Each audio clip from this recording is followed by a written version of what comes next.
quite an eventful week, a week where we've seen a lot happening in Kenya and beyond. But you are sure, let's be real, we'll unpack for you each and every event the way it happened and with the deeper analysis and discussions. And of course, we have the beautiful ladies with me this evening.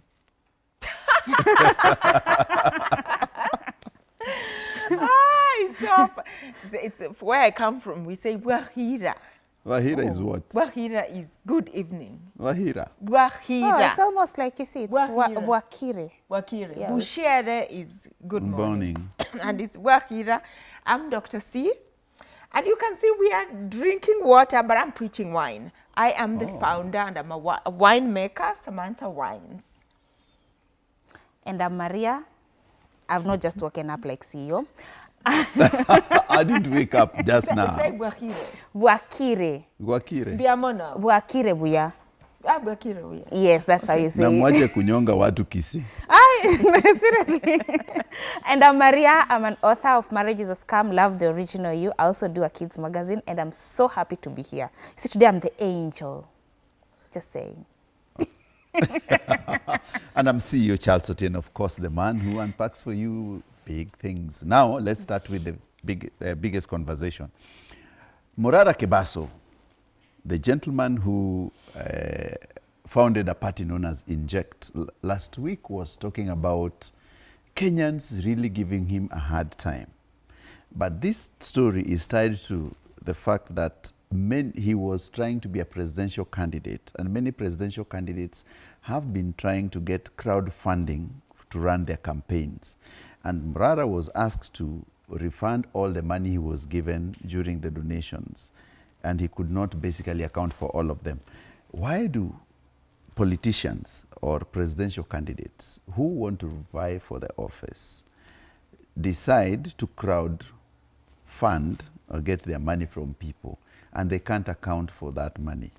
Even when Raila runs, he crowd funds. Uhuru Kenyatta, their plate, 10,000 per plate. When Kibaki was running, it was 20,000 per plate.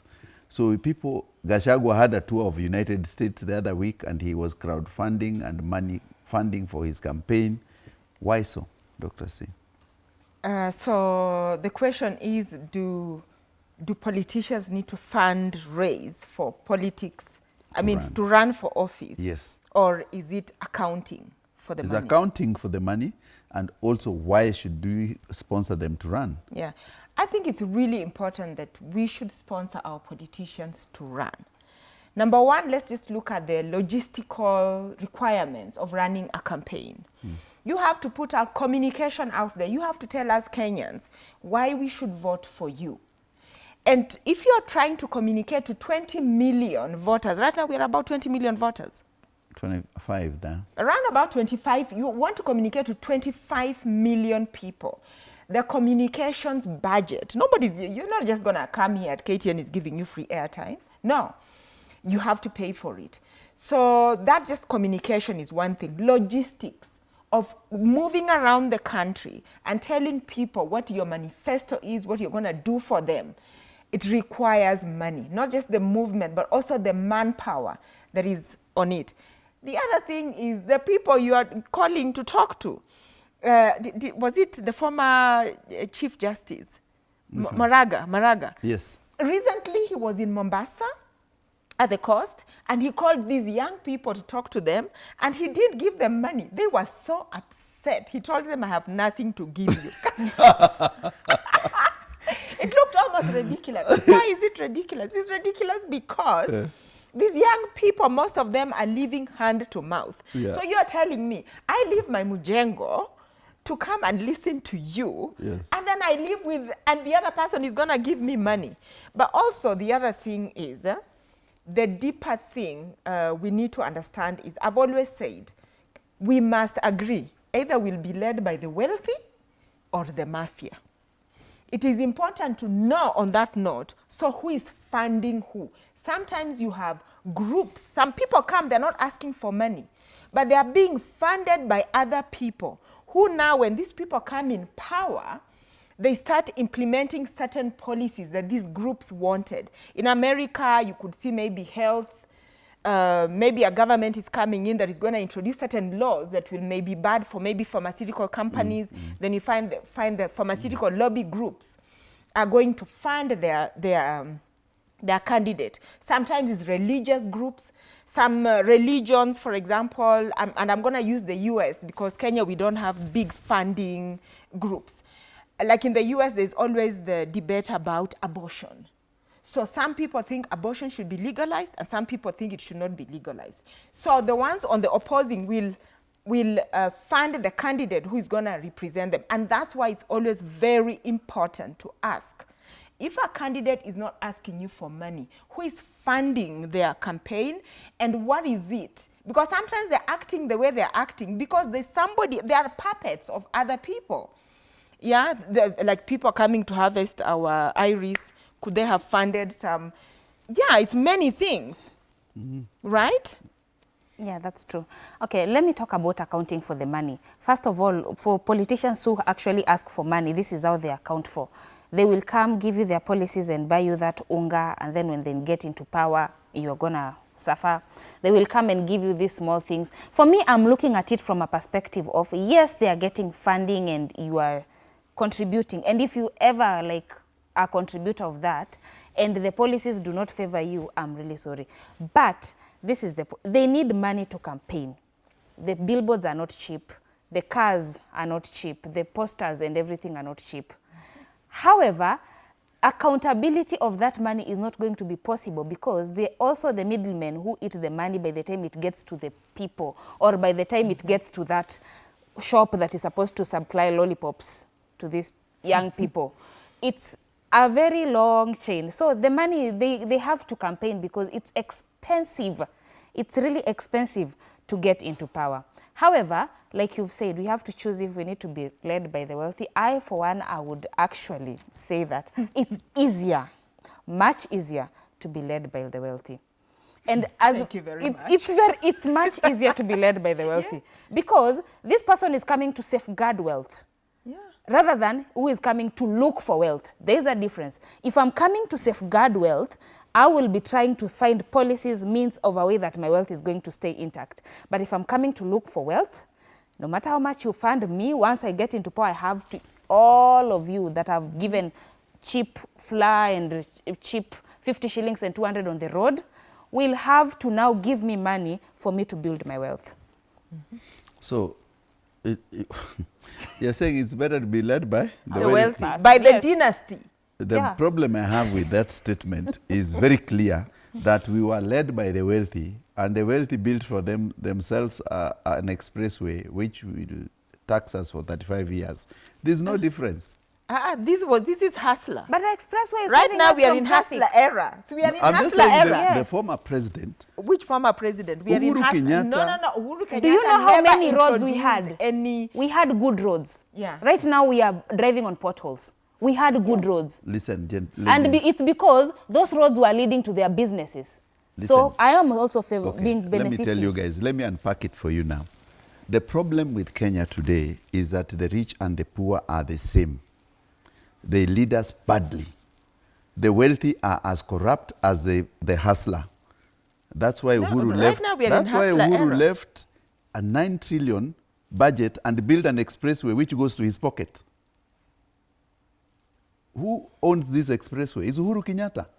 Do we know that for sure? For a fact, that's what I'm saying. I'm saying it on fact? TV because I know. So tomorrow you can. Yes, we can defend it. That's why I'm on TV Okay, and that's I'm saying. news to me.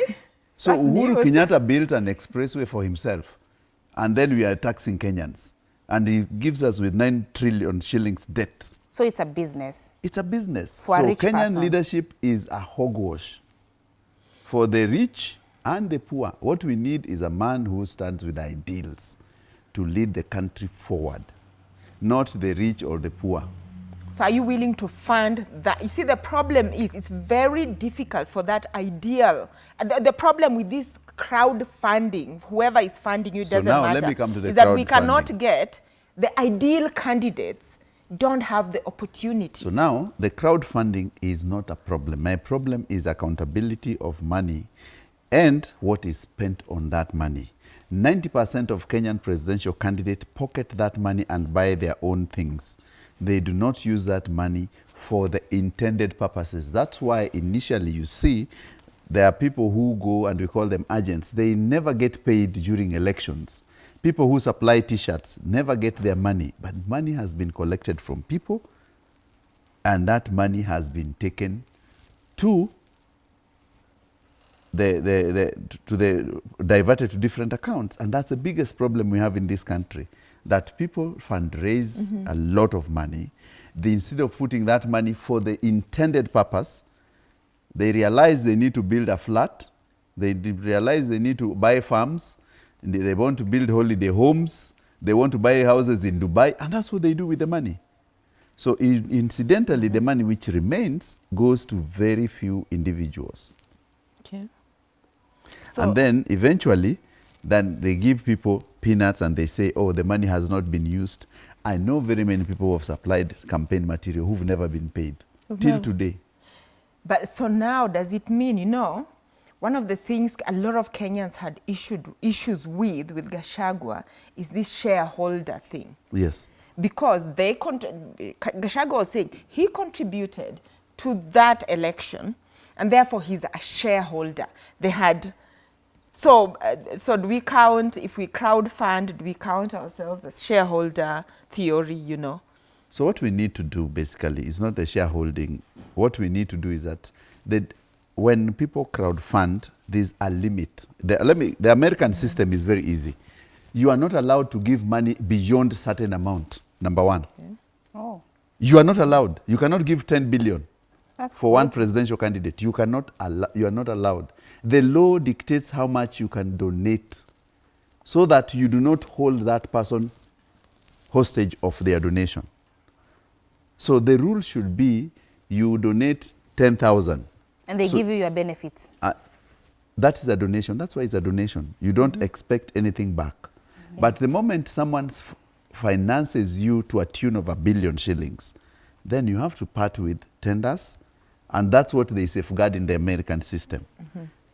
In Kenyan system, we do not have those laws which deny a presidential candidate a personality to give him 100 million or 200 million in exchange of a CS position. Yes. That's a difference we have. In America, people donate money, but you cannot donate to a certain amount. In Europe, people crowdfund for the campaigns, but not to a certain amount. Yeah. Yeah. Anyway, talking of donations. Yes. I know we should be eulogizing Dalmas Otieno, but the only thing that has left a lot of Kenyans actually thinking about that death is about the first wife who donated her house for the third wife to come and live. Patricia. So the second wife is Dorothy. The third wife. Third the second wife. One passed on. Yeah. So actually she's become a darling of very many Kenyans, as she was so, like the way she talked about in the eulogy about Dalmas, how handsome he was. They got married in 1965. Yeah. He was in the boys' side and don't remember the school. And then she was on the girls' side. He was the head boy. She was the head girl. Yeah. Oh, wow. And yeah, it just meant, you know, they got together. They got married. Looks like he was a typical type A guy because he got these two ladies to look after her. If she talks even to any other guy, she shut And then he was too handsome. So she forgave him because she's a Christian. And as a Christian, she's not supposed to be jealous. Love is kind, it's not jealous. You can share your husband, Maria, you see?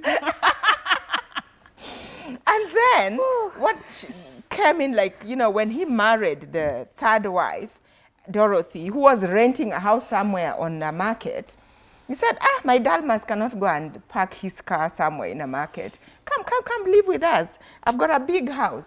Like, wow. But at the same time, there is one lady who now came on social media, also became a social media sensation, who said, no money, no love. Of course, yes. If you are jobless, if you're a young man and you're jobless, please look for a job. Don't look for love. You're not ready. So how do you reconcile these two things? A handsome man is a rich man. Huh? Yes. Oh my God. Aye. A handsome man is a rich man. I'm going to say Oh, that openly. oh. If you don't have Oh, you- money, you are not handsome. Okay. Money cleans a man. Yes. Money Perfumes actually, him. money is the one soap that actually makes a man look handsome. And that is where a woman can tolerate that. Because no woman is going to sit there and say, I live with my co-wife, if the man has a personal face. Let's just be realistically open. But when the money has washed this man, that's when it'll be, it's not come park out here, come bring your, I don't want him to park outside. It's I just want to make sure that I know where the money goes. Oh, you think that's the Yeah, that's the, I just need to know where the money goes. I need to know how he's spending his, because I'm safeguarding the wealth. Remember, what this man brings to the table is not love, because if it was love, I would have been enough. It is the money. So this man, yes, is a type A, and the love story is so beautiful. That's just a pickup line. Oh, I was the head girl, you are the head boy. But now you have money. That is the sentence they leave behind. Now I can be with you. So as for me, as always, I cannot be kind enough to share my husband. That's a fact. No, if he has money, you share. It's okay. If he has money, he's cleaned himself, he's done it for me. So I cannot share my husband, yes. And first of all, I cannot share my house with another woman. But we all know one thing. This man is only handsome, and he only managed to keep these women because of his money. See, you are not disagreeing with me, right? You are handsome. And I'm not saying because you have money. See, what's your opinion? Maria, it is not about sharing. It is about how the man has lived. The man also was a womanizer. So you just know Dalmas also had an eye for beautiful girls, you could see. Yeah, with money. And with money. So sometimes as a woman, you just realize it's better to have him safe in the house than outside. That he's robbed, he's killed on the highway, he's 86. Oh, that He's is the spending father of on your someone children. else. Huh? That he's spending on someone else. That's what she's protecting. She's not protecting robbed. But she's spending on that someone else even in your house. That's a good thing. I'm seeing where the money is going. And I'm budgeting for it, actually. What do you mean you're budgeting for it? See, I'm seeing you're taking good care of her. But I see she looks good. Actually, that thing, what I would say about it is that it's very interesting the way Dalmas and Patricia agreed to come to a conclusion that bring this woman home, because it's the hardest thing, because you don't know what this other person thinks. That openness is what I admire, that I have decided I'm taking another wife. Please let her come home. And she gives birth in the same house where you are. 2 kids, twins and all that, for 14 years under the same roof.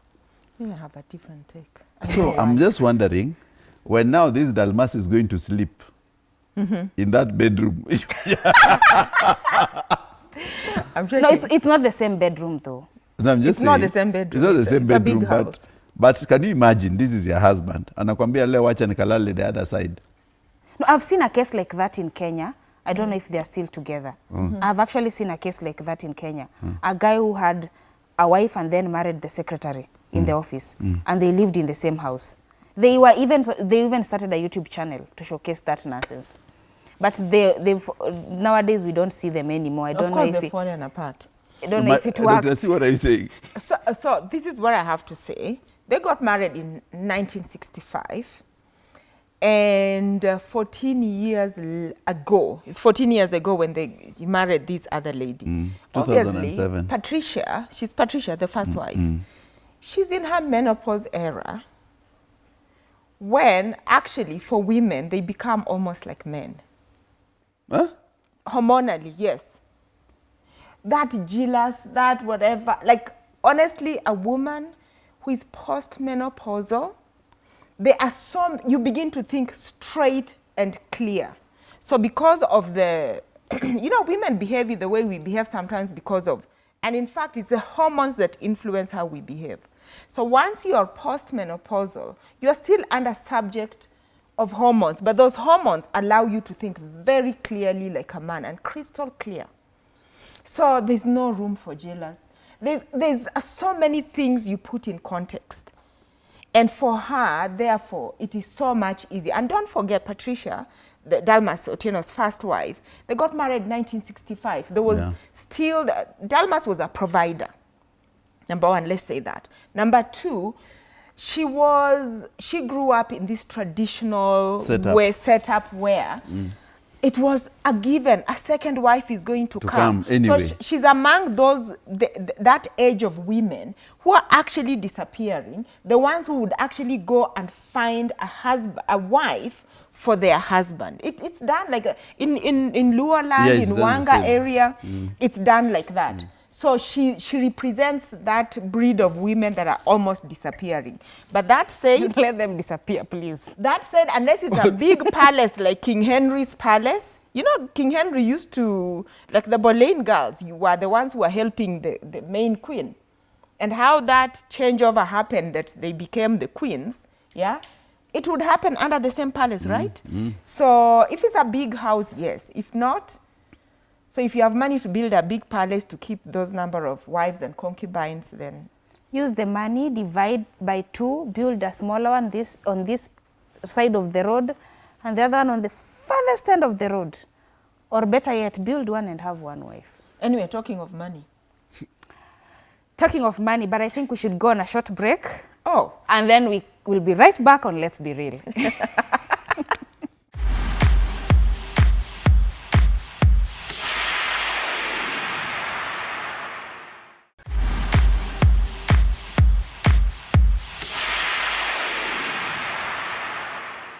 Welcome back. Of course, the first part of the show was really interesting and we discussed very many pertinent issues. And now, Maria, what do you have for us? I have the story on money. Okay, I want to say money, but then again, if I say money right now, let me say debts, because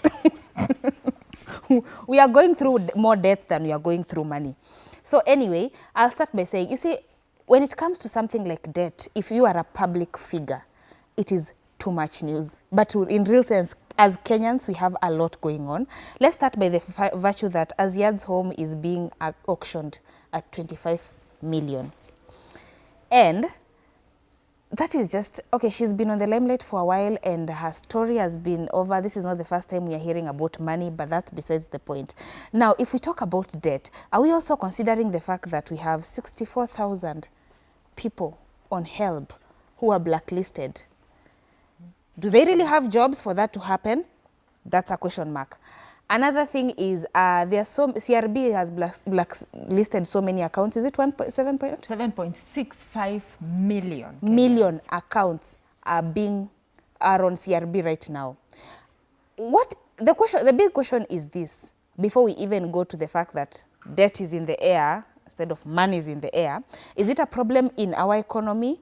Is it by the virtue that we are biting more than we can swallow, or we are just so jobless you don't expect us to pay our debt, surely? What could be the issue? Let me tell you one thing, that the Aziad case is very interesting because at 25, you think of buying a house worth 25 million and your claim to fame is utawezana this video. Because let's look at it this way. Aziad came to limelight because of one song, Major and FM1 song. FM1? Yeah. When that song became a hit and she did a video of it, and many people, Aziad was thrusted into our space and we were like, wow, she can dance really well. And she took that opportunity, and we appreciate that she realized that she can take that opportunity and moved into and make a career out of acting and doing a couple of sitcoms and movies and then in the media. I do not understand why she decided she needed a big house. When you're 25, probably you need a smaller house first. You grow into that business and then you get a bigger house later.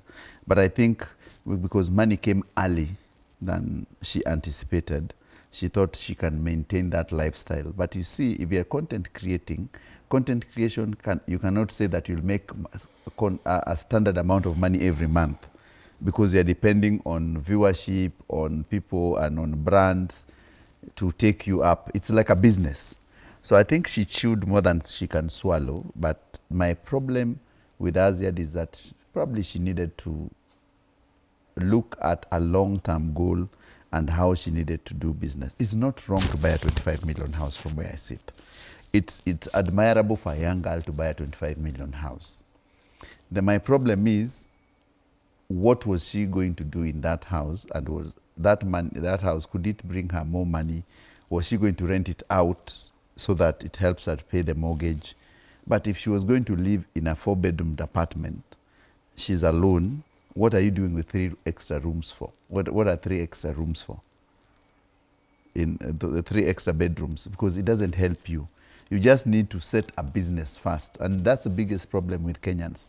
We try to build big houses and we don't have a business to support us for a long time. And then we end up being auctioned, and then that's what has happened to Aziad. And the issue of these people on CRB is because of the economy is crazy. The economy has had a lot of problems, and many Kenyans cannot sustain themselves. People are borrowing to eat. So you borrow to eat and you go to the social spaces to borrow, or these apps and digital lenders. So you end up in CRB because, not because of a big account, because you borrowed 1,000 bob and you forgot that lender where you borrowed, because you have another line, you borrowed another one. So the digital lenders are taking too many people to CRB as compared to if it was the normal accounts. And initially, before the digital lenders, people would go to Shylocks or other people to borrow from interpersonal borrowing, which you ended up not in CRB, because you would, the guy would chase for his money for a year or 2, you eventually pay. But this one, if you don't, for 3 months, you're in the CRB. The help story is even sad. Why is it sad? Because our universities are on strike, and the kids who have come out, the young men and women who are coming out of universities are jobless, but they're expected to pay. I remember when I was paying my HELB loan, and the Standard was deducting the money. I cleared, and then they said I had not cleared. So I had to go there personally with all the deductions to show them here. This was the last time, to get a certificate. If you have been to the university and you've not gone to pick a certificate, for sure you'll be blacklisted, even if you've cleared. Yeah. Can you pay in larger, like? You can pay in lump sum, yeah. This is my debt. I'm now rich. Take the money. Yes. Yeah, I remember they caught up with me. And yeah, I paid, and then, yeah, it's true. And then one time I wanted to get a loan, and I'm told, oh, Helbers blacklisted you. And I'm like, why? Oh, yeah. Because I already paid. So yes, I had to go and get a certificate. Yeah, show that I had paid and then get the certificate. Yeah. So my husband was joking, what is this now? I have now to pay for your nursery school fees. Are they going to come after me? But you know what? You've raised very interesting facts about Aziad. So about Aziad, I have a different view. I am here to say congratulations. I think that was a nice trial. She did something really good. And the best time to actually get on a mortgage is that age, because you have the luxury of time. You can get up to 20 years. You know, a lot of Kenyans don't know that when you reach like 50 years, your mortgage will run up to the government retirement age, which is like 65. So the older you get, the shorter time you have to pay. So I think, in all honesty, I think she had made a really good decision. And I've seen some really bad comments people making about Aziad online, but it also shows the relationship Kenyans actually have with money. I like what you've said. Maybe she chewed more than she could swallow at this time. But this is what I can say. You know, when it comes to showbiz, a lot of these superstars we see out there, they are run by a machine. There's a machine behind them. So this just really indicates about the lack of opportunities within Kenya. Yeah. So if Aziad was somewhere like in the US, she would be picked up And she would be, for example, set up in this beautiful house, this beautiful, nice car she's driving, because what she tried to do was to make herself more attractive to the higher end brands so that those brands can advertise with her. And she was doing it on her own. I know she has an agency right now that is now managing her, and they're trying what they can. But she was too young to do it by herself without the resources. So if our showbiz industry was fully developed, she wouldn't have to be doing it by herself. The 25 million would be completely nothing, because when you actually look at her rate card, she gets paid very well. But to maintain her lifestyle so that those ads can come, that balance sheet is not working. And it's just a representation of the macroeconomic things that are factors that are going on. The wages have been so stagnant, the economy is not really improving, and therefore, yes, people are borrowing to eat. So our brands are not advertising as they used to advertise. And the other thing is actually when you talk about the CRB listing, you have all these people who are these predatory lenders. That systemic lack of laws that can protect people. These people are so aggressively marketing. So, Aki, jaribu tu you do a fuliza on your phone. Let me tell you all the loan apps that will just descend on your...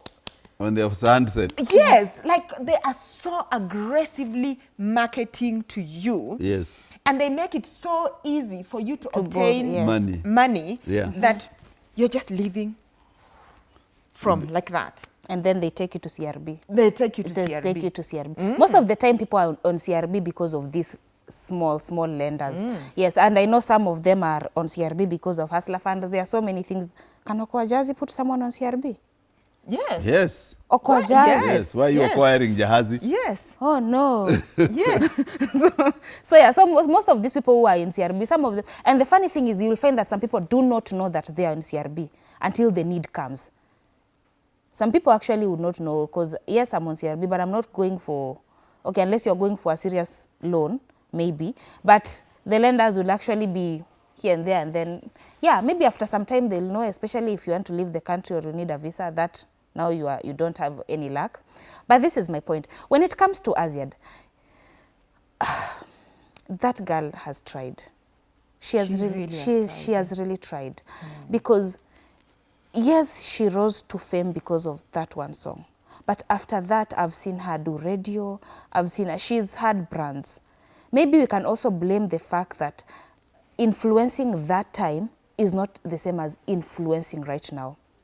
Macro influencers right now are not making as good as nano and micro influencers, because these ones are charging cheap, fast content, and then because they have small followers, their rate cards are not so high, so businesses are flooding there. Because macro influencers, by the virtue that their rate card needs to be respected a little bit, and businesses have learned that. And that's why you'll see a big brand advertising with just the upcoming influencers, because they know this rate card is a bit cheaper. So she has tried. And right now, that market is so crowded. During those times, actually during the COVID times, I can tell you for sure, influencers were doing good. Really good, because at this point you see that businesses have to operate online. I have to market them for them online for people to actually buy from them. So business were doing really good. Until now, every business is on TikTok live selling. Until it became that now every business has a way of, like, by the virtue that influencing has changed, Aziad was sure of how she was going to pay the mortgage. I know she's smart. By how she runs her life, I know she's smart. She was sure of how she's running her life. The only problem is business changed.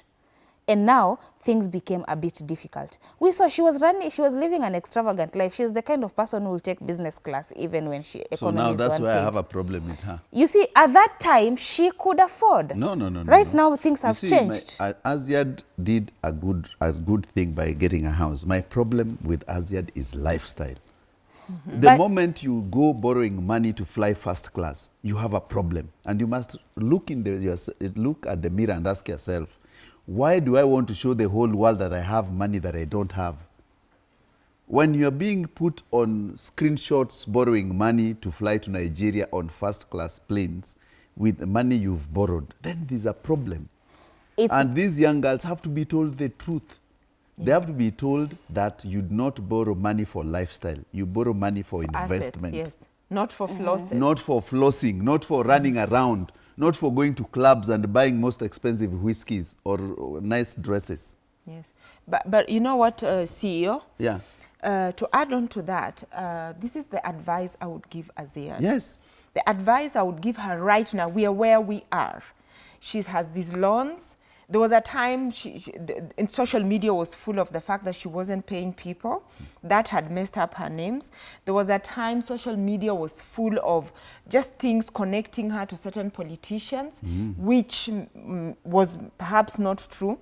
So I must say, for me, this represents such an opportunity. So for one, Kenyans know she actually was paying for her house. Like she was paying for it. Oh yeah, at There's least no now they know. There's no politician paying for her. There's no Mubaba paying for her. So it is a moment for her to, like, now write a new narrative. Start afresh, because now we know that she's actually working for her money. All those things you guys were saying, they are not there. It's the same thing, you know, when Tuju's properties were put on. For the longest time, I thought because he was a politician, he must have gotten that restaurant and the other Entim Sidai and Dari, he must have gotten it through political. Allah, it turns out he's just like the rest of us Kenyans. He's actually paying for it. And when I meet that guy, I have the utmost respect for him. Yeah. So therefore, I think so that she needs to find a way if she can restructure that payment. I think brands will look at her differently now. It has almost like washed her. Actually, for me, I see. Do you see that? Yeah. It's such an opportunity. It's all out there now. You see. It has cleansed her completely. I would, if I was advising her, I would like walk tall. Now we know you actually work for it. Just look at your lifestyle and let's begin afresh. And also invest now this time. Yeah, this time she needs to invest. Yeah. I think that is the most important thing. Also, the problem with us, we actually how many people do you follow who are doing good content but do not showcase their wealthy lifestyle? You as Dr. C. Like, they have good content, but their life is down there. They are humble, but they have good content. How many? The problem is not about showcasing. You see, it's about, in herself, there is the human being she is, and then there's the brand. Yeah. So the brand of the young lady needed to be in a certain way, to move in a certain way, to be seen in a certain way. So she had to do certain things. You see, when it comes to brand management, even where you're positioned on the shelf matters. How do you look on the shelf? The colors, the kind of people. So when you are a personality brand, yeah, then that's why I'm saying the problem that a lot of our celebrities have is that we don't have that showbiz machinery that now takes you on and exposes you to the different places, and they already make you to be what you really are not, and then now they start reaping. They pay in advance for you. Isn't that what we lack? Yeah. Yeah, so it exposes the underbelly of showbiz. It's so fickle. But you see now, even this showbiz, they are all gatekeepers mostly. Like, if right now, if we could work as a team, Kenyan, you cannot. Because this influencer cannot work with that influencer. Anyway, what I would say is that if you're a young girl out there, remember that there are many beautiful girls being born, and people will use those things for influencing. Use your money wisely. Invest correctly. Because if you're Aziad, there are 10 Aziads who are younger than you, who can dance better than you, who have better looks than you. So you better build yourself. That's my advice to Aziad. Better build yourself in a better career. If that is a stepping stone you needed to move into other things, go to education and all that. Because if it's about beauty and looks, 100,000 girls are being born who are better looking every day. So you have to know that. So that's my advice for them. Let's move on to the next story. And the next story is quite very interesting. Professor Obel. Let me tell you my encounter with Professor Obel. Okay. Professor Obel one day was leaving an office up in town. And the matatus were near Norwich Union. I remember very well because I was walking in town then.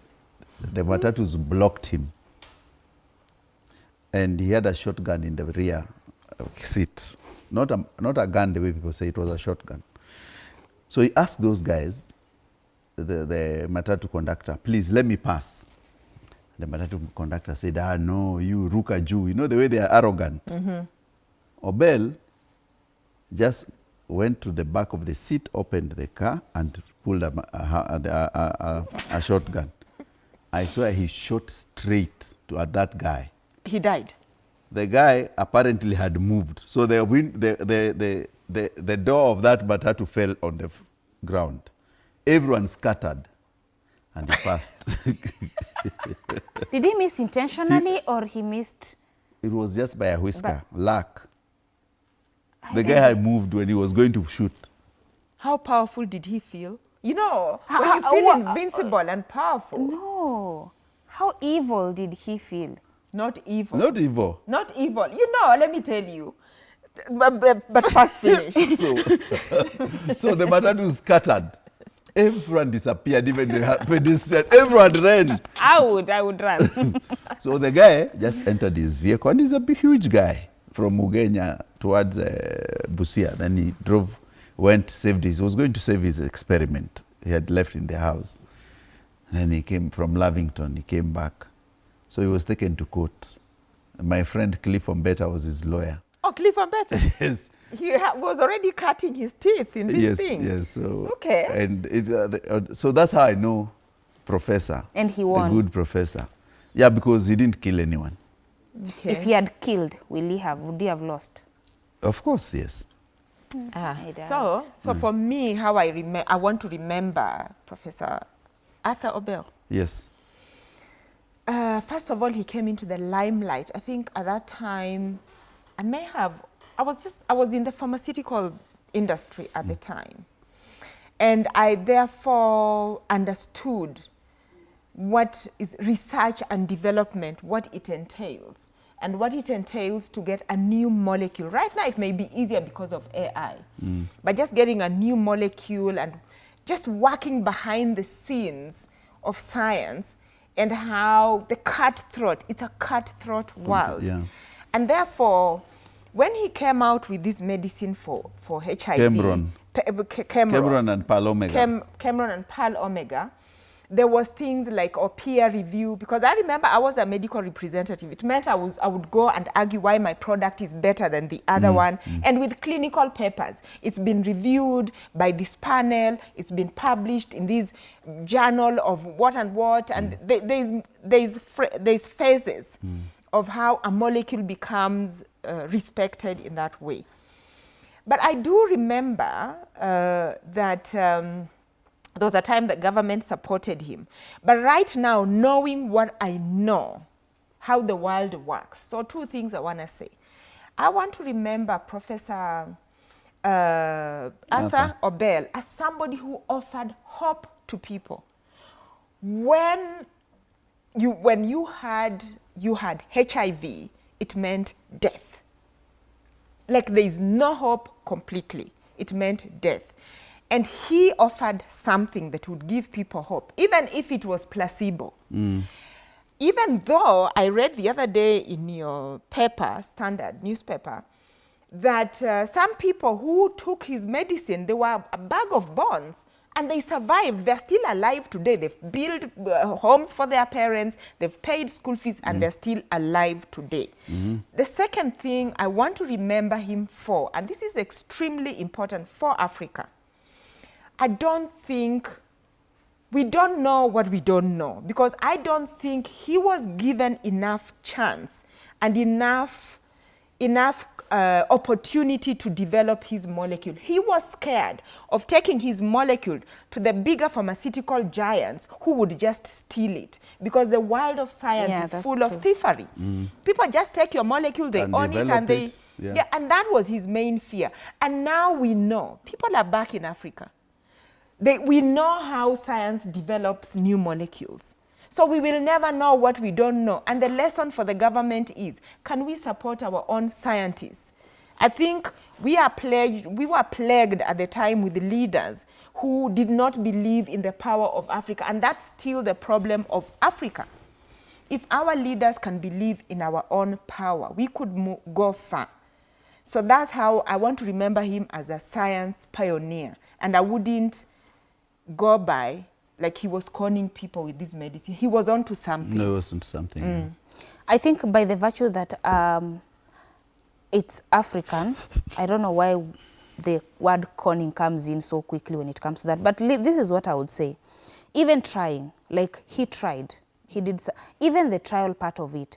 I feel like when people saw the effort, the fact that, and even the fact that there's someone who can say that I took it and I was worse and I'm better, no matter the effort, even if he did the 1% or the 0.5%, he could have gotten a good backing to do that. If he had gotten a good backing, maybe by now would have actually be saying we have an HIV medication. Because eventually, as we know, if he had time, the resources, the support, the backing, and like we are holding you onto this because we have seen you've done something and you can do something. Because it takes a lot for someone to decide to do something as big. So why wouldn't we stand by him and say that we need to see it through? Because eventually, maybe as we speak, Africa could be produced, and a man from Uganda could have come up with a HIV medication that actually really works. But you know, right now, when you look at the current thinking in the HIV treatment, if I'm not wrong, it's about suppressing the viral load to minimum. And that's exactly what he was doing, right? Yes, yeah. Yes. Suppressing, he was working with the interferon. It was called interferon. The molecule. Yeah, interferon. Really, and that's still the Interferon thinking. is a serious case. Yeah, it's still the case. So really, truly, Interferon, yeah. Yeah, shame on us. Shame on our leadership of the time that could not really support him. He needed that support. Yeah. Because by the virtue that, okay, and it would have been good, and it's in Kenya, we would have, actually I feel like leaders should think of it that way. We could be the ones that produce this for the world. If they think that way, maybe the support, and maybe there are a lot of things that Kenya can do, it's only that the backing is not there enough for us to be able to say that this actually came from us. And I mean, Kenya can do without outside help, so that outside help can come and claim it. We need us to back our own people for it to happen. Actually, I always say that such people are the ones for the books. This guy is one for the books. He's the hero with no capes that we don't talk about, and he needs to be one person that we talk about because he did something major. His contributions were very good. They don't look like the Mau Mau fighter kind of contribution that is in every history book, but this is one for the books. It needs to be talked about enough. I think what the problem we had is that, you know, the pharmaceutical world and research world, Africa has always been considered as a consumer. And the biggest problem we had is that when this man was coming up, the world was so shocked that an African man can claim such a feat. He was not entirely wrong. The efficacy was not 100% of the drug, but there was efficacy because it was still suppressing to a certain level. Yeah. Because it was the first and the second one. That's why he came with Cameron and Pal Omega. It means that Professor Bell started developing and refining his molecule as days went by. But the problem is, pharmaceutical world is a mafia and a cartel world. So the Western world controls it and wants it to be the one which supplies it in the world. There are big companies, the big farmers who deal with drugs. And the Indians are the only ones who have managed to break that monopoly. And that's why you see they have the generic drugs. Yeah. And even that has been a fight. So Obel's position is that he tried to break into a mafia world where he could not be allowed. So they had to say the efficacy is not there. They had to tell them that Obel's medicine was not, it was killing people. So we had to buy a lot of rumor and propaganda, which was being said against him, because the whole world does not want an upstage where Africa will have to be known as people who can develop their own medicine, because we are consumers of medicine and we are seen as a market for medicine from the West, and they cannot allow us to develop our own medicine. Even the other things we develop here, we have to get the need from them, permits to redo like Panadols and all that. Yes. We cannot actually develop our own Panadol, 100%, which we say this is ours. So that's the biggest But we problem. can do herbal medicine. So anyway, for me, as we close the show, what I want to say is that for Arthur Obel, we started the show by talking about contributors. Yes. Who is funding the person coming into power? That's why we need to think. So if we have people coming here and tell you, now, that's why Kenyans are saying, they'll make our cows the sinyambe. You remember the story of vaccinations? Yes. That's why the populace has grown into, so you say you want to vaccinate the cows. Oh, that's what I'm saying, that we actually need to interrogate who is funding your campaign. Yeah. If we know there's big pharma funding you, and then you're coming to say that we want women to be what? To be made infertile. Yes. You know, that's why the populace is the way it is. Yes. That's just what I want to say. It's important to interrogate Maria? campaign. I would like to say one thing. Aziad is the one person that is breaking the glass ceiling by doing it on her own, with the failures, with the success, and everything she's doing. Keep doing it, girl. You're making us look good. Actually, I wanted to say, can we do a fundraising? For who? We pay for her. pay Like, for she's her. a young girl. Honestly, she's 25. Oh, by the way, I started investing in property when I was just slightly younger than that. But I was paying cash. No, I was working. Okay, For you're Pfizer, working. yes. So my argument, my advice to There was the- no social media You know, to show. You know, the problem we have in social media is that people want to live a life which is extraordinarily flashy. We call it life for the gram, and which is, if you want to live for the gram, well and good. But also remember, beyond that gram, that is some few things you have to do right. You have to invest right. You have to put your things in order, away from where people, the scrutiny of the social media, because the biggest problem we have with the young people is that there's a lot of pressure that you want to be seen with new clothes every now when you're posting. And you end up buying a lot of things which are necessary. That amount of money you'd have used it, for example, to pay your, if it's mortgage, to open a business, or what, because if you see 90% of the girls on social media, what they try to do is that this dress, I bought it from who? This person. It is 2,000 or 4,000. The shoe is from where? This 3,000. When every day, if you can afford to be dressing in 7,000 outfit or 10,000 every day, and you change every day, do you know that's 70,000 a week in 10 days? Mortgage, where people pay mortgage, is only 100,000 mortgage. If, let's say, RZ was paying 150 or 100,000.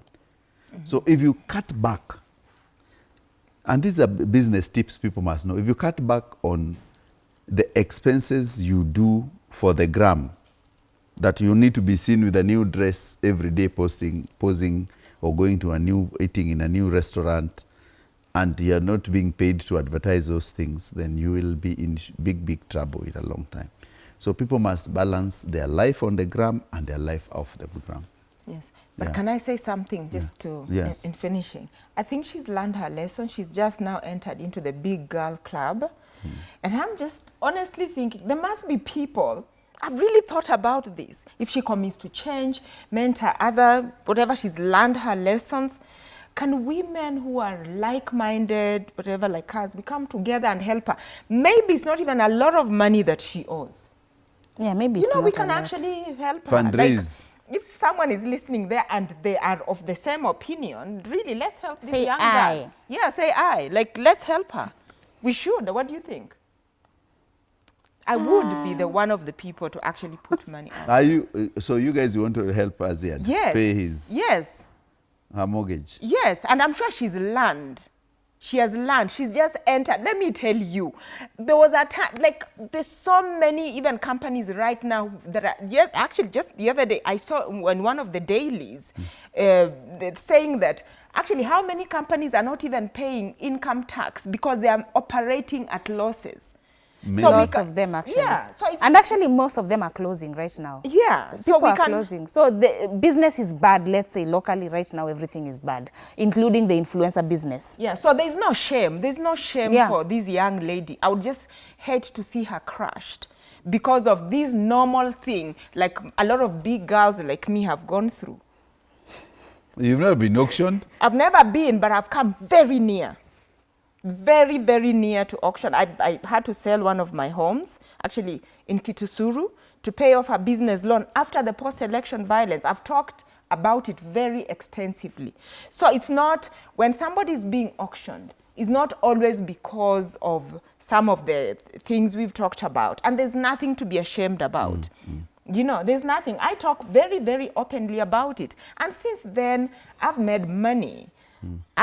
God has blessed me, and it's possible that she can pick up. So, Aziad, wherever you are listening to us, Inbox Dr. C. invite Dr. C, recalibrate. Yes. Remember, this is vanity sometimes. All those fans, they can come together. Yeah, this is my vanity. You can call your TikTok But friends. you see, when it comes to clothing, these people used to get clothing for free easily. Right now, clothing companies are selling on TikTok, surely live. So now we're talking about, we need to come together and help this young lady. Yeah, we need. But It's remember, not a lot of money, not pay off all of it, but offset significantly. We can, in the spirit of Kenya. But remember, I've told KOT. her, I've always told her that remember that the beautiful ones are not yet born. Except me, though. Eh? What are you saying? Except me, I'm She hasn't been born. I'm born. The beautiful ones are not yet born. I am here to show you the example of what you're waiting for. This is what you're waiting for. This Maria is what is in those Mtarajiwa. moves. She's the Mtarajiwa. Yes, I'm the Mtarajiwa. You see those beautiful ones that are not yet born? Yes. This is the look they are going for. She's the prototype. Yes, Oh my I'm the goodness. prophesite. Prototype. Yeah, prototype. So, in case you're waiting for the beautiful ones, work with this in your mind. The beautiful ones are not yet born. It has been a pleasure hosting you for this evening. Of course, Let's Be Real comes next week. Keep listening. Yeah.